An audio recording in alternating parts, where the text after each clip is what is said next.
Last week நம்ம வந்து படிச்ச லைன்ஸ் நான் ரிப்பீட் பண்றேன். A throw that came and left a quivering trace gave room for an old, tired want unfilled, at peace in its subconscient moonless cave, to raise its head and look for absent light, straining closed eyes of vanished memory, like one who searches for a bygone self and only meets the corpse of his desire. இது நம்ம படித்தோம். இது book, இது page number 2.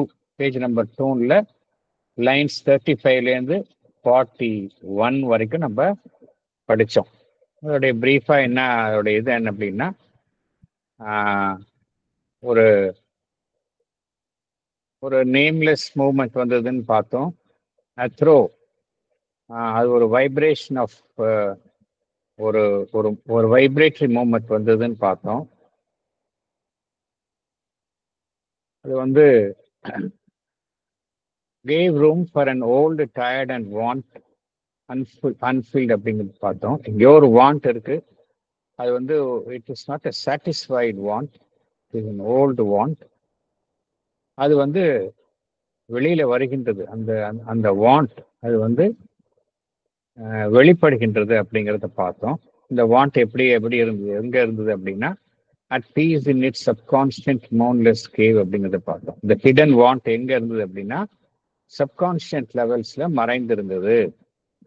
அது ஒரு இருளான ஒரு இடத்துல, டார்க் மோன்லெஸ் கேவ் அப்படின்னா டார்க்னு அர்த்தம்.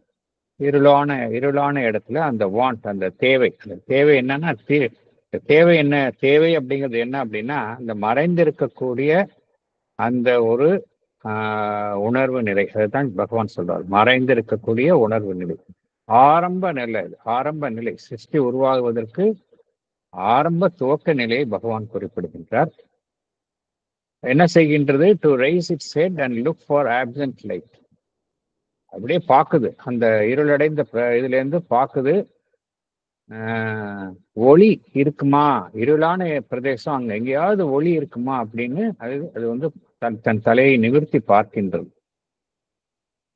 அப்புறம் straining closed eyes of vanished memory அப்படிங்கிறாரு. அது பார்க்கும்போது எப்படி அந்த அது ஸ்ட்ரெயின் பண்ணி பார்க்குது அப்படிங்கிறாரு. அதனால ஸ்ட்ரெயின் பண்ணி பார்க்குது. அதே சமயம் அதுக்கு ஒரு மெமரி இருக்கு, ஏதோ ஒரு மெமரி, இப்ப கடந்த காலம் குறித்த மெமரி இருக்கு. ஆனா அது வந்து அழிந்து விட்டு ஒரு ஞாபகமா இருக்குது. இருந்தாலும் என்ன செய்கின்றது, அது ஒரு அந்த இருளான நிலையிலிருந்து மெல்ல மெல்ல விழித்து பார்க்கின்றது. எதற்கு எதை தேடுகின்றது என்றால், தன்னுடைய இழந்த பகுதி, like one who searches for a bygone self. இது எப்படின்னா, ஏதோ ஒன்று அது சம்பந்தப்பட்ட விஷயம், தன்னுடைய கடந்த காலம் குறித்தது, கடந்த காலத்தினுடைய தன்னுடைய நிலை, அதை தேடுகின்றது. and only meets the corpse of his desire அப்படிங்கிறார்.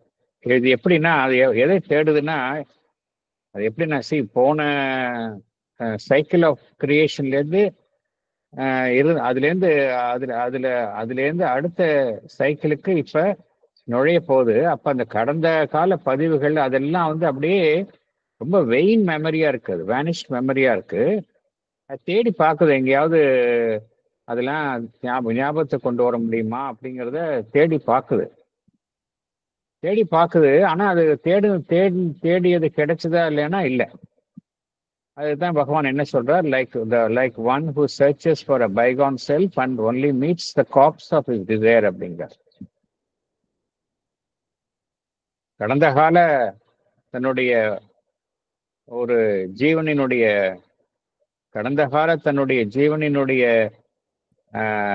அந்த அம்சத்தை அது வந்து தேடுகின்றது. ஆனா அது என்ன கிடைக்கின்றது என்றால், and only meets the corpse of his desire அப்படிங்கிறார். பப்ஸ் ஆஃப் இஸ் டிசைர் அப்படின்னா என்ன அர்த்தம் அப்படின்னா, நம்ம வந்து ஏதோ ஏதோ ஒன்று கடந்த காலம் குறித்த ஏதோ ஒன்றுக்காக ஆசைப்படுகின்றோம். கடந்த காலத்தில் அது அந்த அந்த அந்த அது குறித்து நமக்கு மகிழ்ச்சி, நிறைய மகிழ்ச்சி கிட்டியது. அது நமக்கு மகிழ்ச்சியை தந்தது. மீண்டும் அதை நினைத்து பார்த்து அதை அடைய விரும்புகின்றோம். ஆனா இப்ப போய் அதை நம்ம தேடும் பொழுது நமக்கு வந்து அதே மகிழ்ச்சி கிடைப்பது இல்லை. மகிழ்ச்சியினுடைய ஒரு இறந்த சடலத்தை தான் பார்க்கின்றோமே ஒழிய அந்த உயிர் துடிப்புடன் கூடிய அந்த ஒரிஜினல் மகிழ்ச்சி நமக்கு கிடைப்பதே இல்லை. இது எல்லாருக்கும் ஒரு லைஃப்ல ஏற்படக்கூடிய அனுபவம். அப்படித்தான் இருக்கும் அப்படின்னு சொல்றாங்க. தேடுது ஆனா கிடைக்கல. And only meets the gaps of his desire அப்படிங்கிறார். ஸோ இது வந்து இதோட தான் போன தடவை பார்த்தோம். இப்ப அடுத்த it was as though even in this knots profoundலேருந்து reviving in another frustrate world. அது வரைக்கும் படிங்க.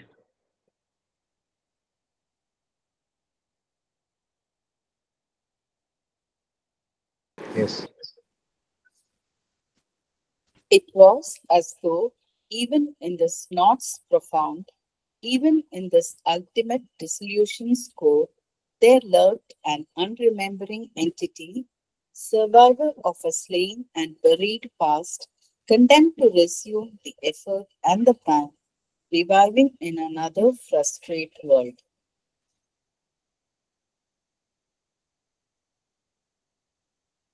So it was as though even in this knots, நாட்னா என்ன அர்த்தம்?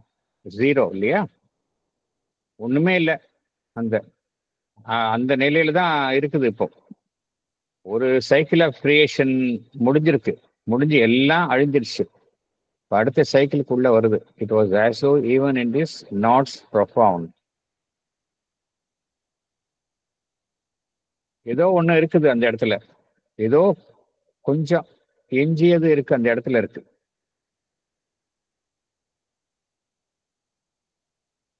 எல்லாமே அழிஞ்சிருச்சு. இருந்தாலும் அந்த இடத்துல வந்து ஏதோ ஒண்ணு இருக்குது.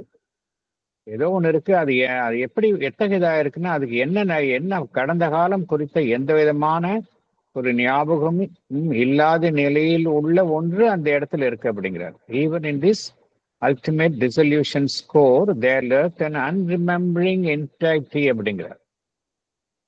அது வந்து கடந்த பாஸ்ட் குறித்த அதனுடைய ஞாபகம் இல்லை. ஏன்னா அது எல்லாமே அழிந்து விட்டுறது. அந்த லிட்டில் என்டைட்டி அது ஒண்ணுதான் அது பொழைச்சிருக்கு.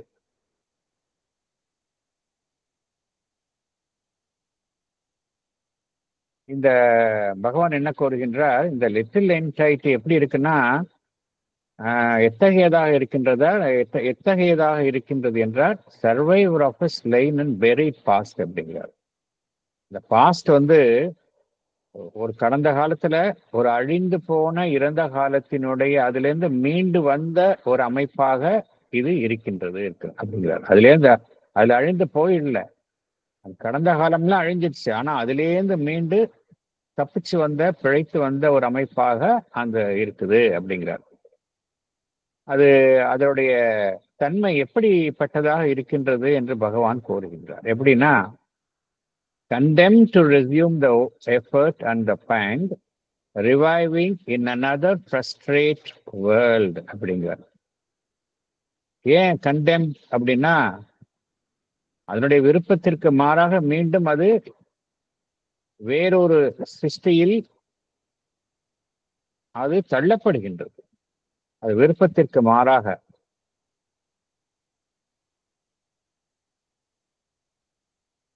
மீண்டும் அதே முயற்சி, மீண்டும் அதே வழி. To resume the effort and the pang. மீண்டும் அதே முயற்சி. சிருஷ்டினா அதை முயற்சிக்கணும். இந்த உலகத்துல வந்து அது ஈடுபட்டு எல்லாம் பண்ணணும் அப்படின்னா அந்த வழியையும் அதை சந்திக்கணும். To resume the effort and the bang.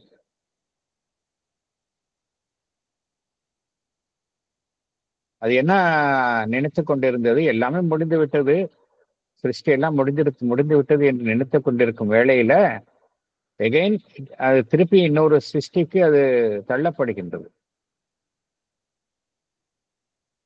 எப்படின்னா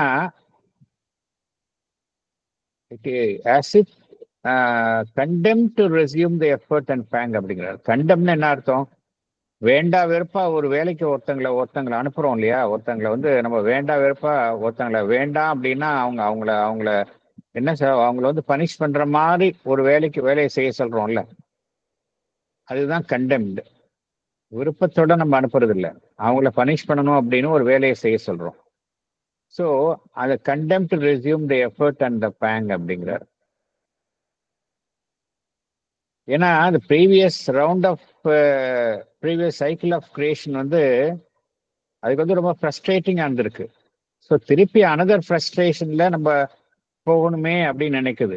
condemn to resume the effort and the pang reviving in another frustrate world அப்படிங்கிறார். ஏன்னா இந்த ஒன்று புரிஞ்சுக்கணும், இது எல்லாம் இது எது அனுபவிக்குதுன்னா அந்த ஸ்பிரிட் தான் இதெல்லாம் இந்த அனுபவத்தை எல்லாம் அனுபவிக்கின்றது.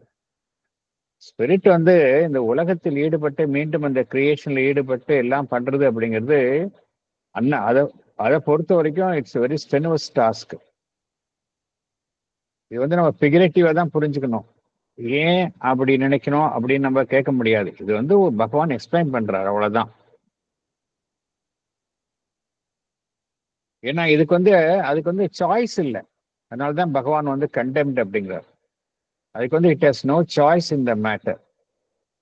எஃபர்ட் அது எடுக்கணும், திருப்பி வீழ்த்தி கொள்ளணும், திருப்பி அது செயல்படணும், திருப்பி அதே அந்த another frustrate வேர்ல்ட் அப்படிங்கிறாரு. மீண்டும் மனதுக்கு ஒரு ஃப்ரஸ்ட்ரேஷன். என்ன அர்த்தம்? ஃப்ரஸ்ட்ரேஷன்னா ஒரு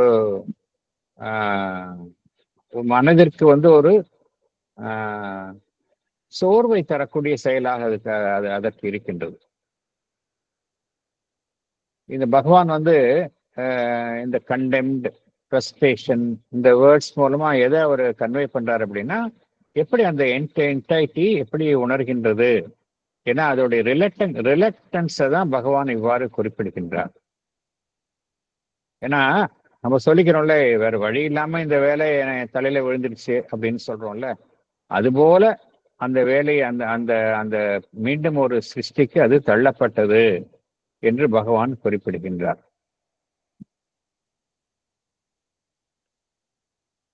அடுத்தது அடுத்த 2 லைன்களை படிங்க. அடுத்த 2 லைன் படிக்கிட்டு படிங்க. An unshaped consciousness desired light and a blank prescience earned towards distant change. Okay. An unshaped consciousness desired light and a blank prescience yearned towards distant change. Okay. பின்னாடி வர வரிகளுக்கு அடுத்த வரிகள் வரும்பொழுது அதற்குரிய பூத்தாவனுடைய பெயிண்டிங்ஸ் நம்ம பார்க்க போறோம். இந்த 2 வரிகளுக்கு என்ன அர்த்தம் அப்படின்னா, an unshaped consciousness desired light. அந்த இடத்துல கான்சியஸ்னஸ் எப்படி இருக்கு அப்படிங்கிறாரு, எந்த விதமான வடிவமும் இல்லாம இருக்கு, எந்த விதமான ஒரு அன்ஃபார்முலேட்டடா இருக்கு. ஃபார்முலேட்டட்னா சரியான முறையில அமைக்கப்பட்டது, உருவாக்கப்பட்டது. அந்த இடத்துல அன்ஃபார்முலேட்டடா இருக்கு. அது ஒளியை தேடுகின்றது.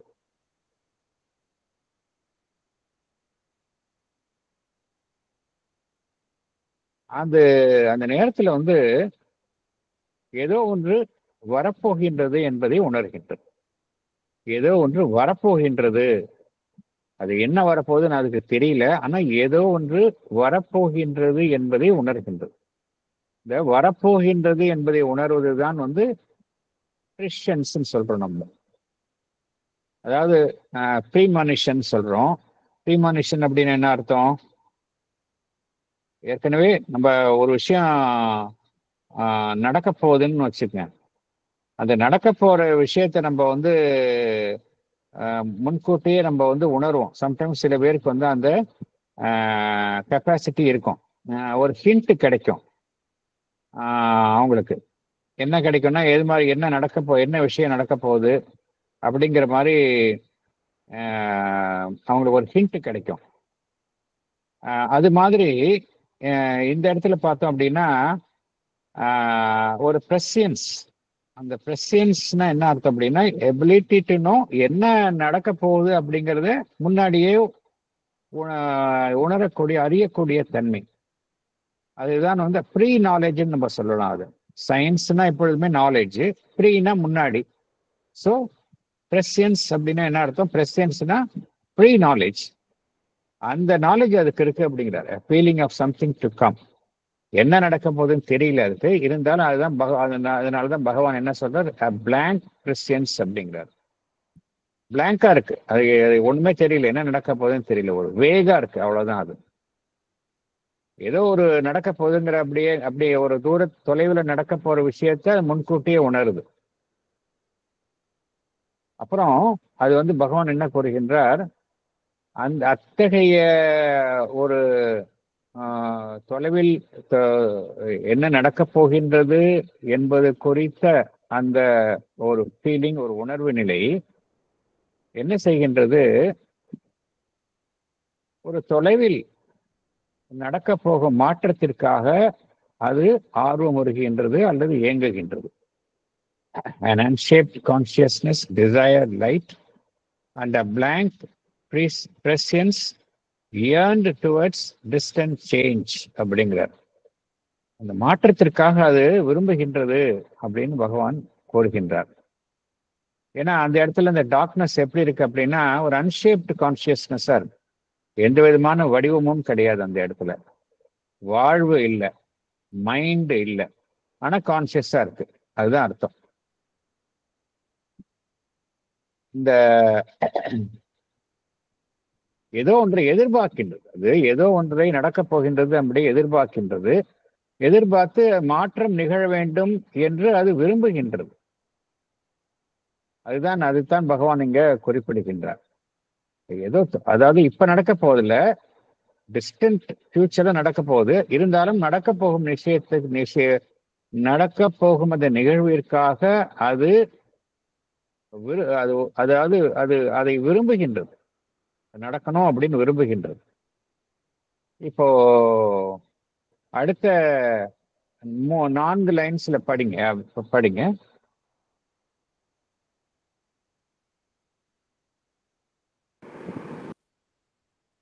As if a childlike finger laid on a cheek reminded of the endless need in things, the heedless mother of the universe, an infant longing clutched the somber past. Okay, இப்ப இதோடைய பிக்சர் போடுங்க. பூசாவுடைய painting. Mother வந்து இதுக்கு இப்ப மதருடைய கைடன்ஸ்ல பூசா வந்து இந்த லைன்ஸுக்கு paint பண்ணியிருக்காங்க. இதை பார்த்துக்குங்க.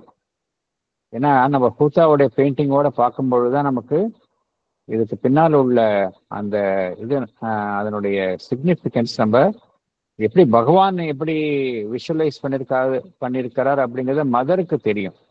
அதை வந்து பூசாவுடைய பெயிண்டிங்ஸ் மூலமா எக்ஸ்பிரஸ் பண்ணியிருக்கிறாங்க. இப்போ பாருங்க, இங்க ஒரு லேடியோட சீக்ல வந்து ஒரு ஆள்காட்டி விரல் வந்து சீக்ல வந்து பிரஸ் பண்ணுது இல்லையா? இதுதான் பகவான் என்ன கூறுகின்றார்? as if a childlike finger laid on a cheek reminded of the endless need in things, the heedless mother of the universe, an infant longing clutched the somber vast அப்படிங்கிற.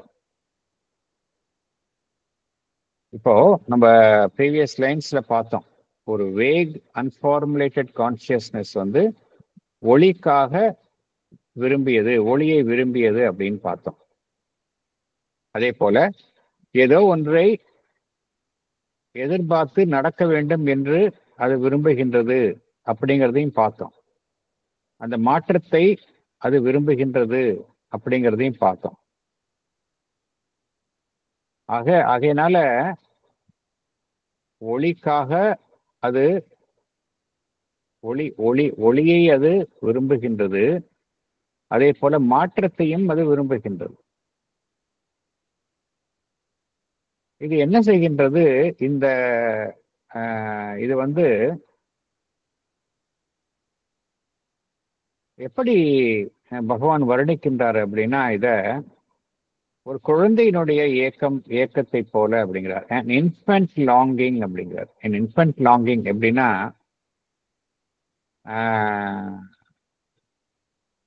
ஒரு குழந்தையினுடைய ஏக்கம், ஒரு சைல்டு வந்து ஒன்று விரும்புகின்றது. அதே சமயம் அந்த குழந்தைக்கு வந்து ஸ்ட்ராங்கா தன்னுடைய எண்ணத்தை வந்து வெளிப்படுத்த முடியாது. குழந்தை ஏதோ ஒன்று விரும்புகின்றது, ஆனா அதோட தன்னுடைய எண்ணத்தை ஒரு வலிமையாக அதற்கு தெரிவிக்க முடியாது. இப்ப அடல்ட்ஸ் தெரிவிக்கிற மாதிரி வலிமையாக ஸ்ட்ராங்கா தெரிவிக்காது. அதனால்தான் பகவான் என்ன சொல்றாரு, என்ன கோருகின்றார், அண்ட் இன்ஃபென்ட் லாங்கிங் அப்படிங்கிறாரு. இன்ஃபென்ட் லாங்கிங் எப்படி இருக்கும்? அடல்ட் வந்து desire, strong desire. Infant longing அப்படின்னா குழந்தை வாசப்படுது, ஆனா அது ரொம்ப வலிமையா இருக்காது. இருந்தாலும் அது கம்யூனிகேட் பண்ணும். இந்த லாங்கிங், இந்த விருப்பம் வந்து என்ன செய்கின்றது? an infant longing clutch the somber vast அப்படிங்கிறார். எதை அது பிடித்துக் கொள்கின்றது? அந்த இருளான மாபெரும் அந்த ஒரு அமைப்பை அது நம்ம பார்த்தோம், ஏற்கனவே பார்த்தோம். அந்த இன்கான்சியஸ்னஸ், அந்த டார்க்னஸ் வந்து இன்ஃபினிட்டா இருக்கு அப்படிங்கிறத பார்த்தோம். அத்தகைய ஒரு அமைப்பை வந்து அந்த infant longing clutches the somber vast அப்படிங்கிறார். சாம்பர்னு என்ன அர்த்தம்? ரொம்ப க்ளூமி. அத்தகைய ஒரு அமைப்பை அது பிடித்துக் கொள்கின்றது அப்படின்னு பார்த்தோம். இங்க வந்து பகவான் வந்து ஒரு ஓமை கூறுகின்றார். ஒரு தாயையும் குழந்தையும் இணைத்து ஒரு ஓமையாக கூறுகின்றார். ஃபார் எக்ஸாம்பிள், தாய் வந்து ஏதோ ஒரு வேலையில இருப்பாள், ஆனா குழந்தைக்கு வந்து ஏதோ ஒண்ணு தேவையா இருக்கும். அது என்ன செய்யும்? தன் தாயை நினைவூட்டுவதற்காக தன்னுடைய விரலை தன் தாயினுடைய கன்னத்தில் மீது அது வைத்து எப்பொழுதுமே அது நினைவுபடுத்திக் கொண்டே இருக்கும். அது ஒண்ணுதான் அதனால செய்ய முடியும். அவளுடைய தாயினுடைய கவனத்தை அது ஈர்க்க முயலும். இது பகவான் வந்து எந்த அர்த்தத்தில் இது கூறுகின்றார் என்றால், த ஹீட்லெஸ் மதர் அப்படிங்கிறார். The heedless mother of the universe அப்படிங்கிறார். இங்க வந்து the mother of the universe, அதுதான் முக்கியம். The mother of the universe வந்து அது வந்து எப்படி இருக்கு அப்படிங்கிறாரு, கவனம் செலுத்தல, ஹீட்லெஸ்ஸா இருக்கு, நாட் அட்டென்டிவ். அதை வந்து ரிமைண்ட் பண்ணணும். எதுக்கு ரிமைண்ட் பண்ணணும்? நிறைய endless need in things, reminded of the endless need in things. நிறைய விஷயங்கள் நடக்கணும், அதுக்காக அதை வந்து நினைவுபடுத்தணும். அதுக்காக இந்த லாங்கிங், இந்த டிசையர், இந்த ஏற்கனவே பார்த்தோம், ஒரு இன்ஃபென்ட்ஸ் லாங்கிங் அப்படிங்கிறத பார்த்தோம். என்ன செய்கின்றது? அந்த எப்படி ஒரு குழந்தை வந்து அந்த தாயினுடைய கன்னத்தில் வைத்து ரிமைண்ட் பண்ணுமோ, அது போல இந்த மதர் ஆஃப் த யூனிவர்ஸ், இந்த பிரபஞ்ச அன்னையை வந்து அது வந்து மீண்டும் மீண்டும் நினைவூட்டுகின்றது. Reminded of the endless need in things, the heedless mother of the universe, an infant longing clutched the somber vast என்று பகவான் குறிப்பிடுகின்றார். இங்க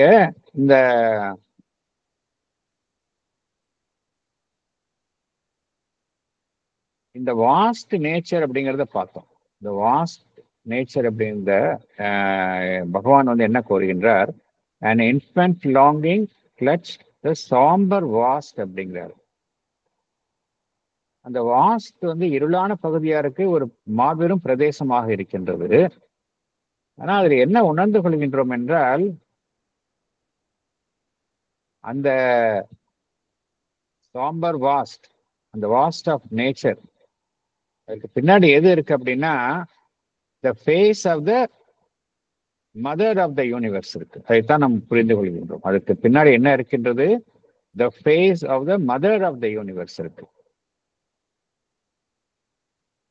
இந்த கிளச் பகவான் கூறுகின்றார் இல்லையா, an infant longing clutch the somber vast அப்படிங்கிறார். the clutch on nature அப்படி எப்படி இருக்கு அப்படின்னா, the infant longing, பகவான் என்ன கூறுகின்றார், an infant longing clutch the somber vast அப்படிங்கிறார். அது எதை குறிப்பிடுகின்றது என்றால், இந்த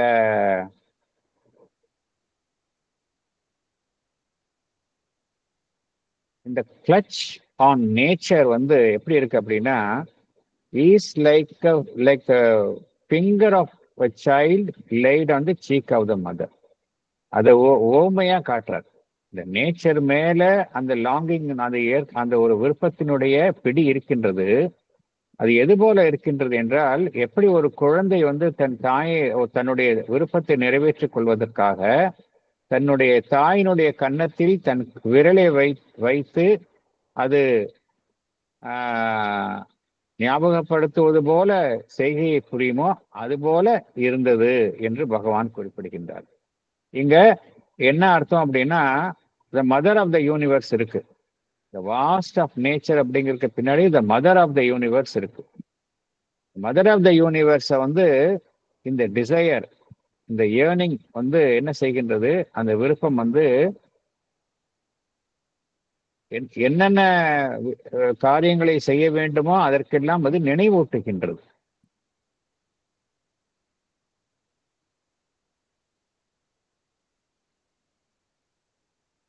அடுத்தது போகலாம். அடுத்தது இன்சென்சிபிளி சம்வேர், இன்சென்சிபிளி சம்வேர், அது போகலாம். படிங்க, வேற யாராவது படிங்க.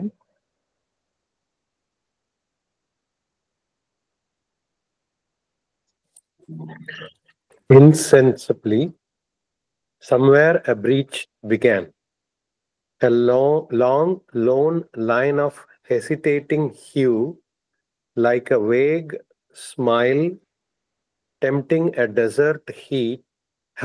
desert heart, troubled the far rim of life's obscure sleep.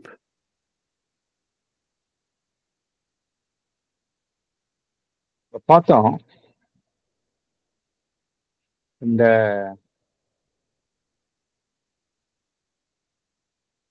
heedless, reminded of the endless need in things, the heedless mother of the universe, and infant longing clutch the somber vast அப்படிங்கிறத பார்த்தோம்.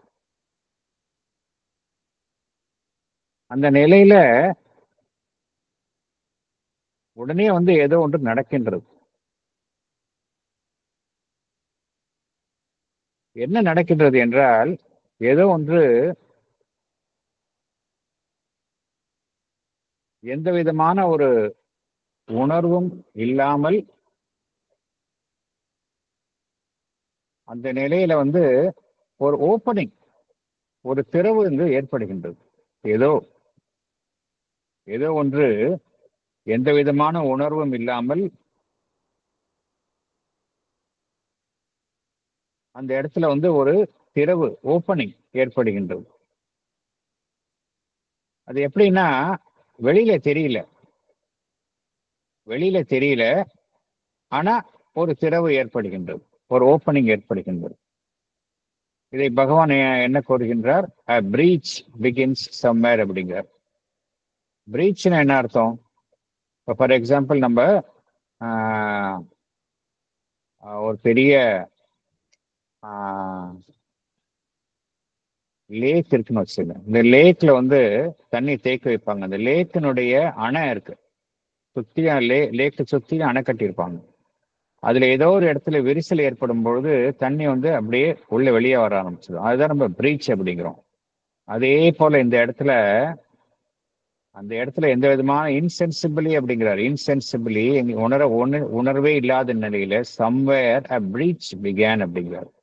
ஏதோ ஒன்று, ஏன்னா அதை நம்ம பார்த்தோம், mother universe பார்த்தோம், அந்த சைல்ட் லைக் லாங்கிங் பார்த்தோம், அந்த ப்ராடிங் பார்த்தோம். இதெல்லாம் வந்து செஞ்சோன்னே ஏதோ ஒரு இடத்துல ஒரு பிரீச், ஒரு சின்ன ஒரு விரிசல் ஏற்படுகின்றது. இன்சென்சிபிளி சம்வேர் a breach began.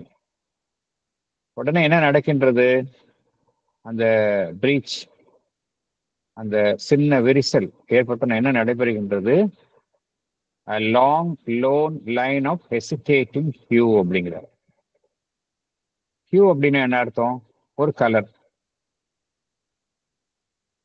அங்க அந்த இடத்துல என்ன வருது அப்படின்னா, ஒரு ரே ஆஃப் லைட், ஒரு குறிப்பிட்ட நிறத்தை உடைய ஒரு ஒளி கதிர் அந்த இடத்துல வருது. Ray of light of a particular hue வருது. அது எப்படி இருக்கு? லாங்கா இருக்கு, நீளமாக இருக்கின்றது. அப்புறம் பகவான் என்ன கூறுகின்றார்? இட் இஸ் ஹெசிடேட்டிங் அப்படிங்கிறார். ஏன் ஹெசிடேட்டிங் அப்படின்னு சொல்றாரு அப்படின்னா, அது எங்க வருது அப்படின்னா, இருளான ஒரு பிரதேசத்துல அது மெல்ல மெல்ல வெளிப்படுகின்றது. இருளான பிரதேசத்துல வரும்பொழுது, ஒரு சின்ன ஒளி வரும்பொழுது அது எப்படி வெளிப்படும்?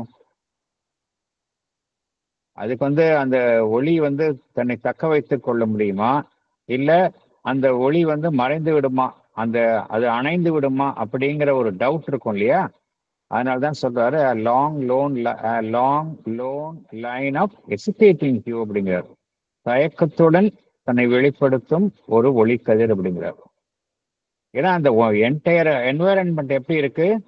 ஒளிக்கு ஒரு எதிரான ஒரு சூழ்நிலையை அங்க பார்க்கிறோம். ஒளிக்கு ஆதரவா இல்லை, ஏன்னா எங்க பார்த்தாலும் இருள். அந்த ஒளிக்கு எதிரான ஒரு சூழ்நிலையில அந்த ஒளி மெல்ல மெல்ல வரும்பொழுது தயக்கத்துடன் அது தன்னை வெளிப்படுத்திக் கொள்கின்றது அப்படிங்கிறார். a long lone line of hesitating hue அப்படிங்கிறார். ஏன்னா எங்க பார்த்தாலும் இருளா இருக்கு. அப்புறம் லைக் அ வேக் ஸ்மைல், அது எப்படி பகவான் ஒப்பிடுகின்றார்? Like a vague smile tempting a desert heart அப்படிங்கிறார். இப்போ ஏன் டெசர்ட் ஹார்ட் அப்படிங்கிறார் அப்படின்னா, ஒருவருக்கு இதயத்துல எந்த விதமான இமோஷன்ஸும் இல்லை, வறண்ட இதயம்னு வச்சுங்க, எந்த சென்டிமெண்ட்ஸும் இல்லை அவருக்கு. அப்படிப்பட்டவரை நம்ம எப்படி அவர்கிட்ட ஒரு உணர்ச்சியை கொண்டு வர்றது, அவர்கிட்ட ஒரு உயிர் துடிப்பை கொண்டு வர்றது அப்படின்னா, நம்ம என்ன செய்யறோம்? அப்படிப்பட்டவரை நம்ம சந்திக்க நேர்ந்தால் நம்ம என்ன செய்யறோம்? ஒரு மெல்லிய புன்னகையை நாம் அவரிடம் செய்கின்றோம் இல்லையா? அதைத்தான் பகவான் என்ன கூறுகின்றார்? Like a vague smile tempting a desert heart. சரி, அந்த புன்னகை புரிவதன் மூலம் அவருடைய வறண்ட இதயம் மீண்டும் ஒரு உயிர் துடிப்புடன் செயல்படாதா என்கின்ற நம்பிக்கையுடன் என்ன செய்கின்றோம்? ஒரு wake smile tempting a desert heart.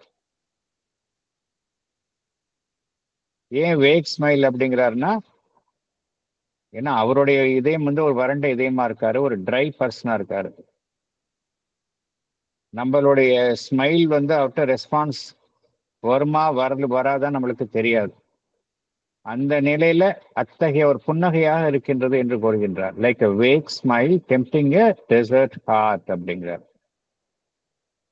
அது மாதிரி எதுக்கு பகவான் அந்த ஓமையை கூறுகின்றார் என்றால், அதே மாதிரி இந்த ஹெசிடேட்டிங் ஹியூ, அந்த மெல்ல மெல்ல தயக்கத்துடன் உள்ளே நுழையும் தலை காட்டும் அந்த ஒளி கீற்று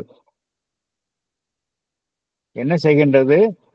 அது மாதிரி ஒரு புன்னகையை புன்னகையை எப்படி நம்ம புன்னகையின் மூலம் ஒரு வறண்ட இதயத்தை நாம் மீண்டும் ஒரு உயிர் துடிப்புடன் செயல்பட செய்கின்றோமோ, அதே போலதான் இந்த ஹெசிடேட்டிங் ஹியூ, தயக்கத்துடன் வெளிப்படும் அந்த ஒளிக்கதிரும் அந்த உறங்கிக் கொண்டிருக்கும் அந்த நிலையில் அது மெல்ல மெல்ல மெல்ல வெளிப்படுகின்றது அப்படிங்கிறார். ஏன்னா அந்த இடத்துல அது அது வரவேற்கப்படவில்லை. எல்லாமே ஆழ்ந்த உறக்கத்துல உணர்வற்ற நிலையில இருக்கிறப்ப அந்த ஒளி கதிர் அங்கு வரவேற்கப்படவில்லை. இந்த பகவான் வந்து ஆஹ்,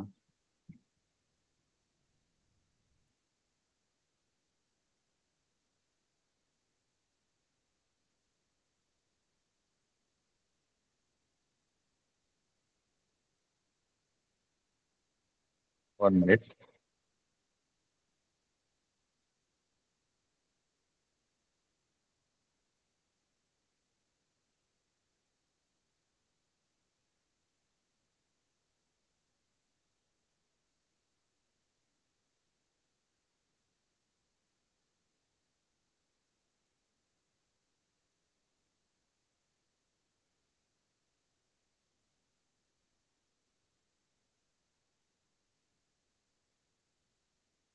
One minute.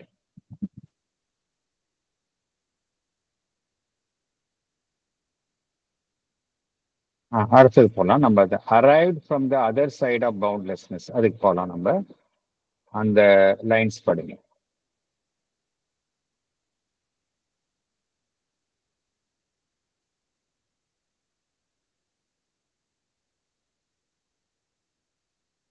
படிக்கிறீங்களா?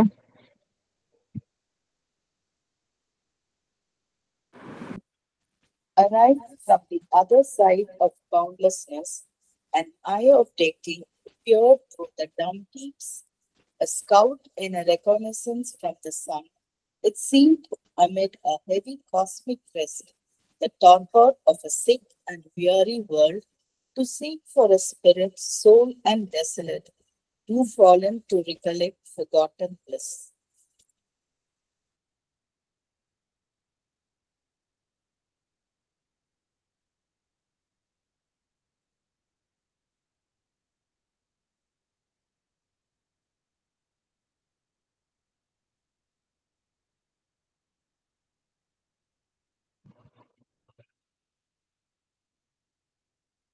எங்க பார்த்தாலும் ஒரு வாஸ்ட்னஸ் இருக்கு.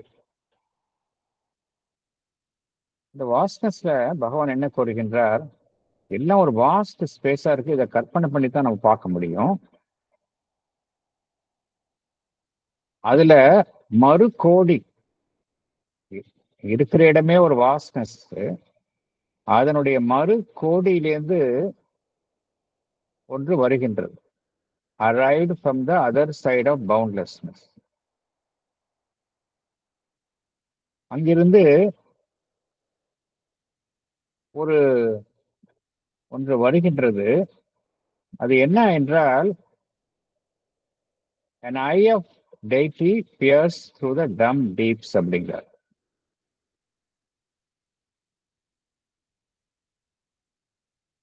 ஆக்சுவலா நம்ம ஏற்கனவே போன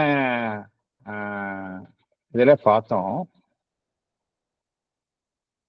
A long insensibly somewhere a breach began, a long lone line of hesitating dew, like a vague smile tempting a desert heart, troubled the far rim of life's obscure sleeping அப்படிங்கிறத பார்த்தோம். அது என்ன செய்கின்றது? எல்லாமே உறங்கிக் கொண்டு உறக்கமான தாமச நிலையில் இருக்கு. அது அதற்கு ஒரு தொல்லை கொடுப்பது போல அந்த ஒளியினுடைய பிரவேசம் இருக்கின்றது என்பதை பார்த்தோம். இந்த ஒளியினுடைய வருகையை பகவான் என்ன உண்மையிலேயே அந்த ஒளியினுடைய வருகை என்ன அப்படின்னா, an eye of deity peers through the dumb deeps அப்படிங்கிறார். இந்த ரே ஆஃப் லைட் அப்படிங்கிறது உண்மையிலேயே ஒரு டெய்டி, ஒரு தேவதா, அதனுடைய கண்.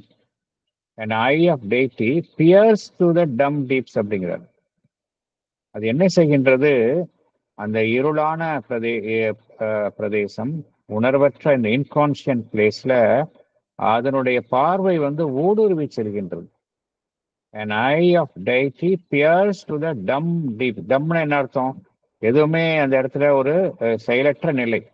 டம் டீப்ஸ்.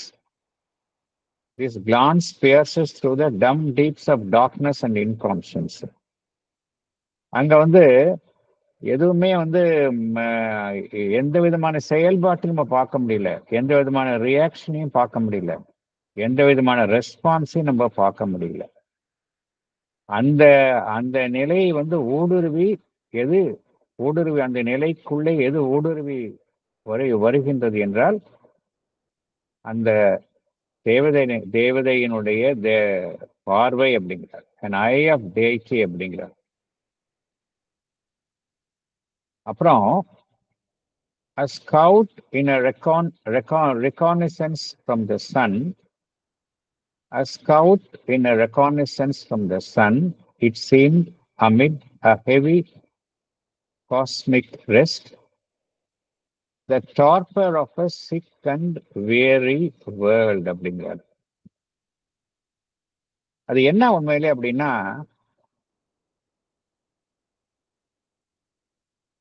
அது வந்து ஒரு மெசஞ்சர் போல வந்த ஒன்று, ஒரு தூதுவன் போல வந்த ஒன்று.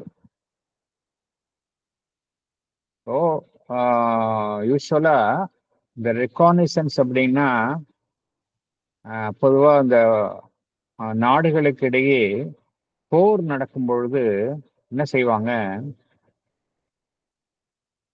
ரெகானிசன்ஸ் ஏர்கிராஃப்ட்னு அனுப்புவாங்க. அது என்ன பண்ணும், போய் எங்கெங்கெல்லாம் ராணுவ தளவாடங்கள் இருக்கு, எந்தெந்த இடத்த அட்டாக் பண்ணலாம் அப்படிங்கிறத முதல்ல பார்த்துட்டு வரும். அதுக்கப்புறம் தான் வந்து அட்டாக் ஒர்க் பண்ணுவாங்க. இது பொதுவாக நடக்கக்கூடிய ஒரு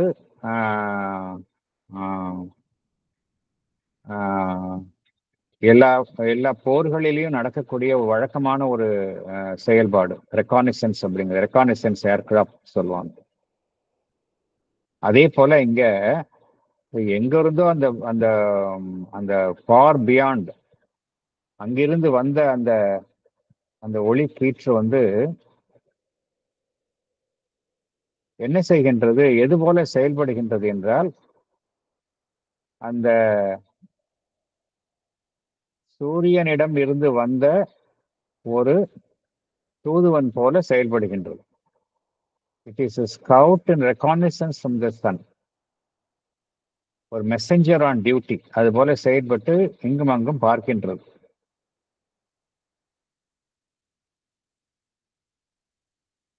என்ன செய்கின்றது, அது என்ன எப்படி இருக்கு அந்த இடத்துல எல்லாம் அது அது அது அது வந்து ஒரு அது எல்லாத்தையும் வந்து அது பார்க்கின்றது. எல்லாத்தையும் அது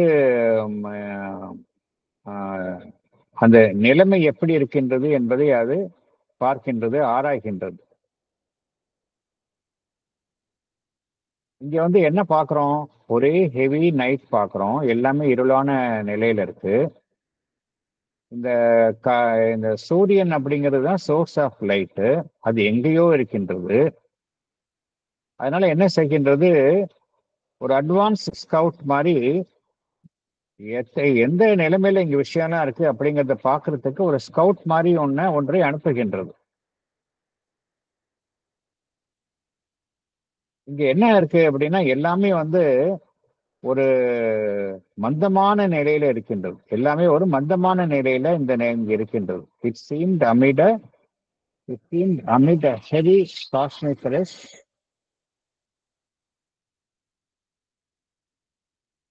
It seemed amid a heavy cosmic rest, the torpor of a sick and weary world என்று பகவான் குறிப்பிடுகின்றார்.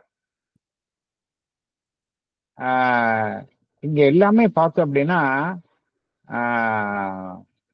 ஒரு ஒரு ஸ்லகிஷ்னஸ் இருக்கு, ஒரு டல்னஸ் இருக்கு.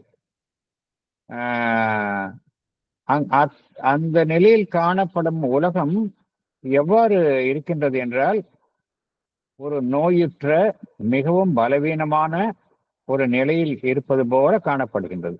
சிக் அண்ட் வியரி வேர்ல்ட் அப்படிங்கிற அந்த நிலையில தான் அந்த அந்த அந்த அந்த அந்த நிலையில தான் அந்த இன்கான்ஷியஸ் ஸ்டேட்ல தான் இருந்தது அப்படிங்கிறார். ஒரு பலவீனமான நிலையில் உள்ள உலகம் அப்படிங்கிறார். ஏன் பலவீனமான tired sick and weary world அப்படின்னு சொல்றாரு அப்படின்னா போன கடந்த ஒரு சிருஷ்டியில சிருஷ்டி அப்பதான் முடிந்து அது அந்த சைக்கிள் முடிஞ்சிருக்கு. அது முடிஞ்ச அந்த ஆம், பலமுறை சிருஷ்டி வந்து மீண்டும் அது எல்லாமே இல்லாம போயிருக்குது. அந்த செயல்பாட்டுல மிகவும் களைப்புற்று இருக்கக்கூடிய நிலையை பகவான் இவ்வாறு விளக்குகின்றார். Tired world, tired from the earlier rounds of creation and dissolution. அதனாலதான் அந்த இடத்துல வந்து ஒரு மந்தமான நிலை. டார்பர் அப்படின்னா என்ன அர்த்தம் அப்படின்னா அப்படியே மந்தமான நிலை, எந்த விதமான ஒரு செயல்பாடும் இல்லாத நிலையைத்தான் பகவான் டார்பர் அப்படிங்கிறார். டார்பர்னா என்ன அர்த்தம்? எந்த விதமான இயக்கத்திற்கும் நம்ம மறுப்பது, எந்த இயக்கத்தையும் செய்வதற்கான ஒரு மறுக்கும் நிலையைத்தான் பகவான் டார்பர் அப்படிங்கிறார்.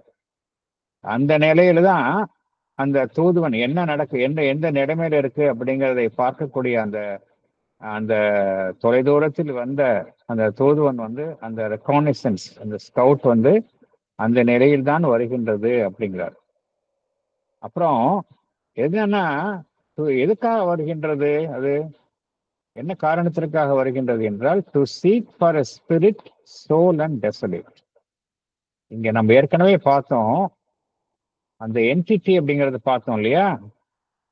ஒரு என்டிட்டி ஏதோ ஒன்று இருக்கின்றது, அது ஒரு எல்லாம் மறைஞ்சு போனாலும் அந்த இடத்துல ஒரு ஒரு ஒரு என்டைட்டி இருக்கு அப்படிங்கறத நம்ம பார்த்தோம். அது என்ன என்டைட்டி அப்படின்னா, அதுதான் வந்து அந்த spirit, sole and desolate.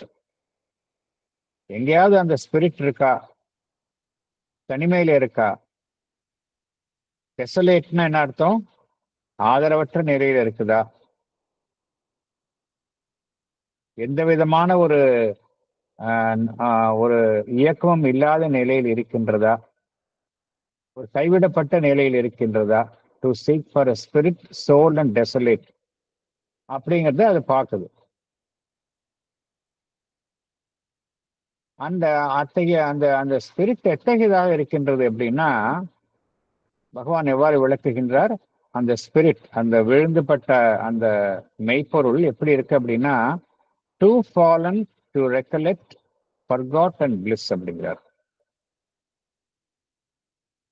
Spirit இருக்கு, விழுந்துபட்ட நிலையில இருக்கு,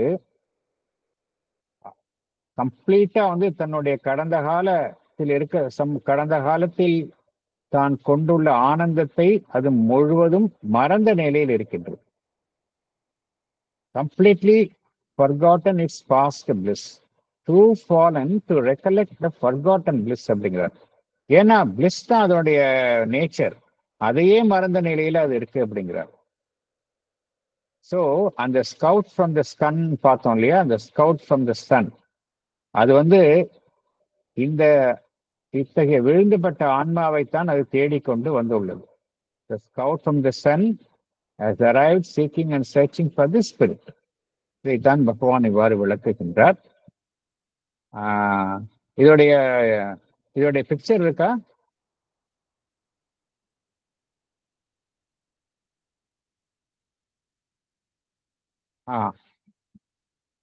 இதான் ஹூத்தாவுடைய painting. An eye of deity அதோடைய இது நினைக்கிறேன். அது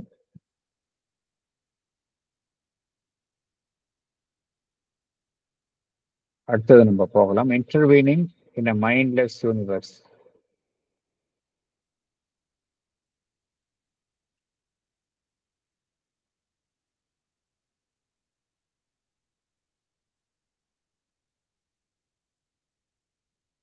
படிக்குதா சார்? படி. Intervening in a mindless universe, its message crept through the reluctant hush, calling the adventure of consciousness and joy, and conquering nature's disillusioned breast, compel renewed consent to see and feel.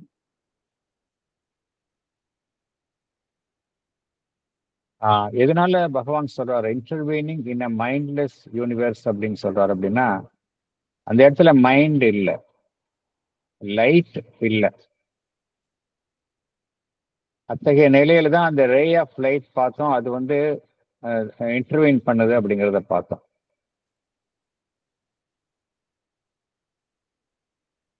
அது ஒரு செய்தியை கொண்டு வருகின்றது. It's message kept through the reluctant hush அப்படிங்கிறார்.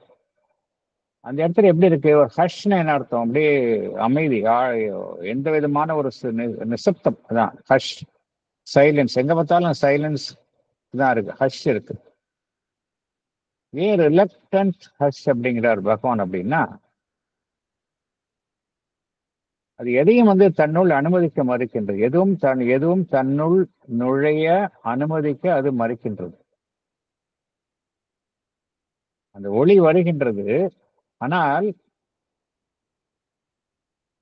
அந்த நிலையில வந்து எதுவுமே அது தன்னை எதையும் தன்னுள் அனுமதிக்க மறுக்கின்றது. இருந்தாலும் இந்த மெசேஜ் மெல்ல மெல்ல நுழைகின்றது. Its message through the reluctant hush அப்படிங்கிறார்.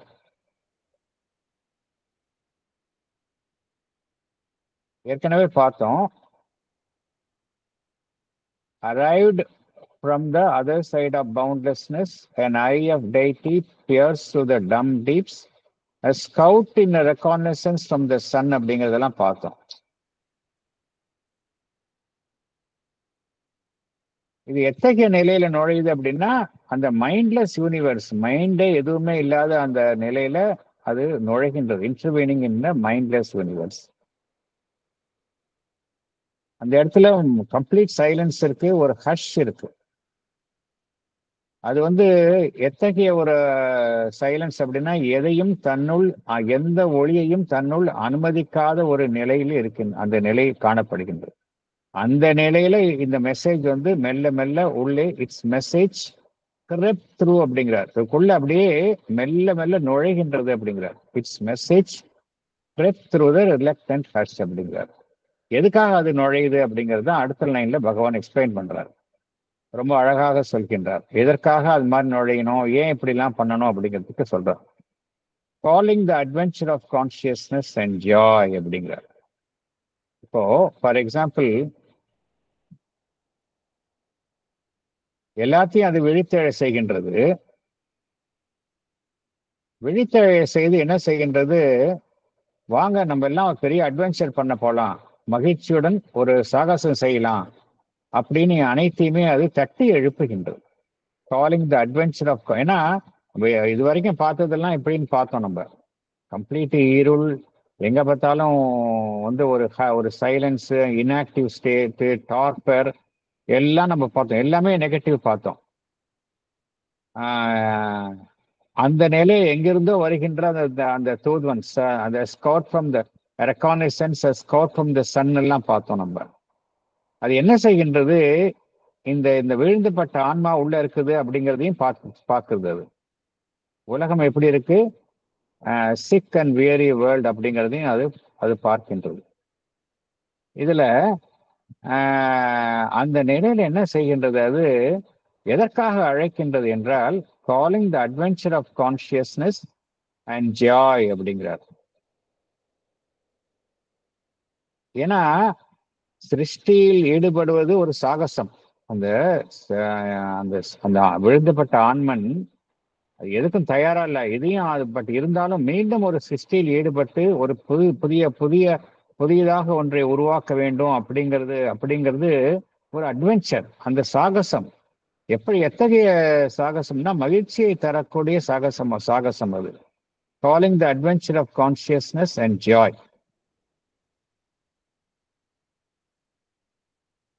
அந்த ஒரு ரிலக்டன்ஸ் இருக்கு இல்லையா, இந்த ரிலக்டன்ஸை வந்து அதாவது ரிலக்டன்ஸ் என்ன, ஒரு மறுப்புத்தன்மை. அந்த மறுப்புத்தன்மையை அது வெல்கின்றது. Its message crept through the reluctant hush, calling the adventure of consciousness and joy. அப்புறம் and conquering nature's disillusioned breast அப்படிங்கிறார். ஏன்னா இயற்கை வந்து எப்படி இருக்குங்கிறது பகவான் வந்து எப்படி இருக்கு அப்படின்னா அது கோஆபரேட்டிவ் மோட்ல இல்லை. It's not very cooperative. ஏன்னா ஏர்லியர் சைக்கிள் ஆஃப் கிரியேஷன்ல அது வந்து ஒரு ஏமாற்றம் அடைந்த நிலையில இருக்கு, டிஸ்இல்யூஷன்டா இருக்கு. அதனாலதான் நேச்சர் எப்படி இருக்கு, டிஸ்இல்யூஷன்டா இருக்கு. டிஸ்இல்யூஷன் அர்த்தம் நம்ம வந்து ஒன்றை பெருசா எதிர்பார்த்திருப்போம், அது இல்லைன்னு தெரிஞ்சு போயிடும். நம்ம அந்த நிலைமை தான் சொல்றாங்க, அது disillusion. Nature is not in a very cooperative mode because it has been disillusioned. Earlier illusion வந்து ஒரு மாபெரும் ஒரு மகோன்னதமான நிலைமை கிடைக்கும், அழியாத்தன்மை கிடைக்கும், ஒளி கிடைக்கும், எல்லாமே தகர்க்கப்பட்டது. அதுக்கு ஏர்லியர் அதனுடைய நம்பிக்கைகள்லாம் தகர்க்கப்பட்ட நிலையில் இருக்கின்றது. அந்த நிலையில் இருக்கக்கூடிய அந்த இயற்கையை வந்து மீண்டும் அது சாகசத்திற்கு அழைக்கின்றது. அண்ட் காங்கரிங் நேச்சர்ஸ் அதை வெற்றி கொள்கின்றது. Conquering nature's disillusion rest compelled renewed consent to see and feel அப்படிங்கிறார். இந்த மெசேஜ் என்ன செய்கின்றது, எங்கிருந்தோ அந்த இந்த தூதுவனுடைய செய்தி என்ன செய்கின்றது, அந்த மீண்டும் அது அந்த ஒப்புதலை தருமாறு வற்புறுத்துகின்றது. இட் கம்பெல்ஸ், இந்த இயற்கையினுடைய ஒப்புதலை மீண்டும் தருமாறு இயற்கை வற்புறுத்துகின்றது. It compels a consent once again. எதுக்கு? Consent to see and feel. இதைத்தான் பகவான் குறிப்பிடுகின்றார். Consent to see and feel அப்படிங்கிறார். இந்த see and feel அப்படின்னு எதுக்கு சொல்றாரு அப்படின்னா, உணர்வற்ற நிலையில் இருக்கக்கூடியத உணர்வு நிலைக்கு திரும்புமாறு சொல்வதற்காக தான் சீயிங் அப்படிங்கிறார். ஏன்னா சீயிங் அப்படிங்கிறது எதோட சம்பந்தப்பட்டது அப்படின்னா கான்சியஸ்னஸோட ரிலேட் ஆனது.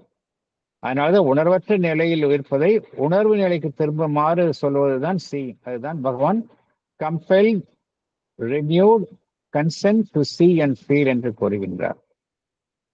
அந்த கன்சென்ட்டை வந்து அதன் மீது திணிக்கின்றார்கள். கன்சென்ட் ஒப்புதல் என்பது அதன் மீது திணிக்கப்படுகின்றது. இயற்கை மீது வலுக்கட்டாயமாக அந்த ஒப்புதலை பெறப்படுகின்றது. அதைத்தான் பகவான் compel renewed consent to feel, consent to see and feel என்று பகவான் குறிப்பிடுகின்றார். ஸோ இது எல்லாமே அந்த நிலையில் நடக்கக்கூடிய நிகழ்வுகளை தான் இங்க பகவான் குறிப்பிடுகின்றார்.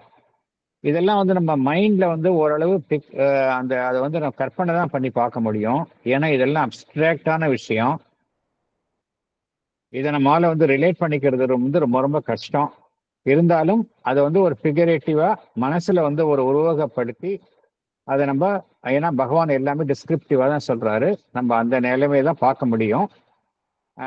போக போக தான் வந்து பகவான் சொல்லக்கூடிய விஷயங்களோட நம்மளால ரிலேட் பண்ணிக்க முடியும். எஸ்பெஷலி இந்த சிம்பிள் டான் வந்து ரொம்ப அப்டிராக்டாகத்தான் இருக்கும்.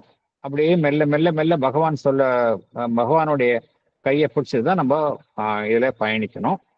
வேற ஏதாவது கருத்துக்கள் இருந்தால் தெரிவிக்கலாம். வேற ஏதாவது விளக்கங்கள் கருத்துக்கள் இருந்தா நீங்க.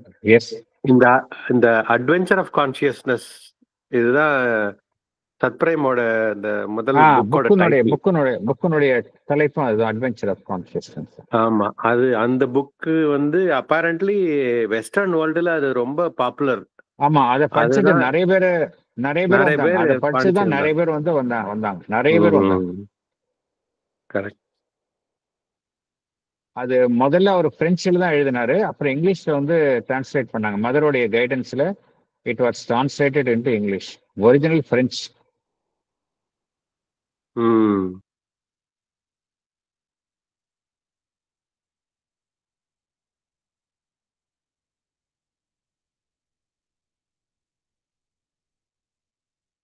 நம்ம வேற எதுவும் கருத்துக்கள் இல்லை அப்படின்னா நம்ம வந்து கொஞ்ச நேரம் கான்சென்ட்ரேட் பண்ணலாம். தென் we can close.